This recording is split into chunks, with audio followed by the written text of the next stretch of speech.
ఒక క్యాండిడేట్ ఇక్కడి నుంచి వెళ్ళిపోతానన్నా కూడా బతిమలాడి అట్టి పెట్టుకునే పరిస్థితి అయితే జగన్మోహన్ రెడ్డి గారి దగ్గర లేదు. అంటే దాని అర్థం ఏంటంటే ప్రజలకు సేవ చేసే మనిషి ఎవరైతే ఉన్నారో జగన్మోహన్ రెడ్డి గారు చరిష్మాతో పాటు ప్రజల్లో అభిమానం ఎవరు ఉందో వాళ్ళకే ఇస్తున్నారో తప్ప వాళ్ళు ఏరి కోరి అంటే ఇప్పుడు మన గతంలో కూడా చూసాం. చిన్న గ్రామ స్థాయి నాయకుడు ఎంపీటీసీలు ఎంపీపీలు జడ్పీటీసీలు కూడా ఊహించని పరిణామంలో మరి ఎమ్మెల్యేగాను ఎంపీలుగా అభ్యర్థులుగా కూడా ఇప్పుడు కూడా అనౌన్స్ చేయడం జరిగింది. అంటే దాని అర్థం ఏంటంటే ఆయన పూర్తిగా ప్రజలను నమ్మారు. ప్రజలకు మనం చేసిన సంక్షేమ కార్యక్రమాల వల్లే మనం ఖచ్చితంగా మళ్ళీ విజయం సాధిస్తామని నమ్మకం ఆయనకు ఉంది కాబట్టి ఆయన అందుకే ఎవరితోనూ పొత్తులతో సంబంధం లేకుండా ఎంతమంది కలిసి వచ్చినా కానీ ఆయన సింగిల్గానే వెళ్ళే కారణం కూడా ఆ ప్రజలకు చేసిన సంక్షేమం మీద. ఎందుకంటే ఈ భారతదేశంలో ఏ ముఖ్యమంత్రి కూడా నేను నీ కుటుంబానికి న్యాయం చేశాను అనుకుంటేనే నాకు ఓటేయండి అని అడిగే ముఖ్యమంత్రి భారతదేశంలోనే ఎవరు ఉండకపోవచ్చాం బహుశా. మరి అంత ధైర్యంగా చెప్పగలుగుతున్నారంటే ప్రజలు విశ్వాసం చూరగొన్నారు కాబట్టి ఆ మాట చెప్పగలుగుతున్నారు. ఖచ్చితంగా మళ్ళీ 151 సీట్లు కన్నా ఎక్కువ మెజార్టీతోనే మళ్ళీ ముఖ్యమంత్రి అవుతారని అవటం కూడా రాష్ట్ర ప్రజలకు అవసరమని మేము భావిస్తున్నాం. చాగంటి శ్రీనివాసరెడ్డి. ఎలా ఉంది సార్ మీ నియోజకవర్గ పరిస్థితి ఎలా ఉంది ఇప్పుడు? చాలా బాగుంది.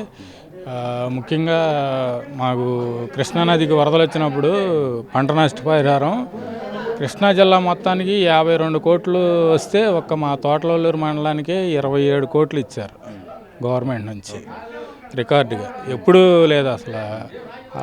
అదిగాక ఒక్కొక్క గ్రామానికి 30 కోట్ల నిధులు వచ్చినాయి. ఏ అన్న కానీ వైఎస్ఆర్ గవర్నమెంట్ జగన్మోహన్ రెడ్డి గారి గవర్నమెంట్ వచ్చిన తర్వాత ఒక్కొక్క గ్రామానికి 30 కోట్లు ఏదన్నా కానీ 30 కోట్లు అనేది దాదాపు అసలు రికార్డు, అసలు చాలా రికార్డు. అది రాజధాని విషయంలో కొద్దిగా అసంతృప్తిగా ఉన్నట్లు అనిపిస్తుంది. రాజధాని ఎవరికి ఉపయోగం? పేద ప్రజలకి ఆయన వాగ్దానం చేసిన నవరత్నాలు అన్నీ అందిస్తున్నాడు, చెప్పని కూడా అందిస్తున్నాడు. రాజధాని వల్ల ఉపయోగం ఏంటి? మన ఊర్లోనే రాజధాని ఏర్పడిపోయింది సచివాలయం వ్యవస్థ ద్వారా. ఇంకా రాజధాని గురించి పట్టించుకునేది రాజధాని అది కొంతమందికి అది లాభం, మిగిలిన అందరికీ ప్రతి ఊర్లో చూసుకున్నా రాజధాని లాగానే కనపడం సచివాలయం చూసి. ఇంకా రాజధాని గురించి ఇంకా ఇదేమన్నా. ఇప్పుడు టీడీపీ జనసేన అలయన్స్లో వస్తున్నారు, ఇది ఎలా చూడవచ్చు? మరి ఎదుర్కోగలుగుతారా? ఎవరు ఎంతమంది వచ్చినా జగన్మోహన్ రెడ్డి గారు 100% ముఖ్యమంత్రి అవుతాడు. ఎలాంటి సమస్య లేదు అందులో. ఇక్కడ అనిల్ కుమార్ గారు ఎమ్మెల్యేగా అవుతారు, దాంట్లో అనుమానమే లేదు.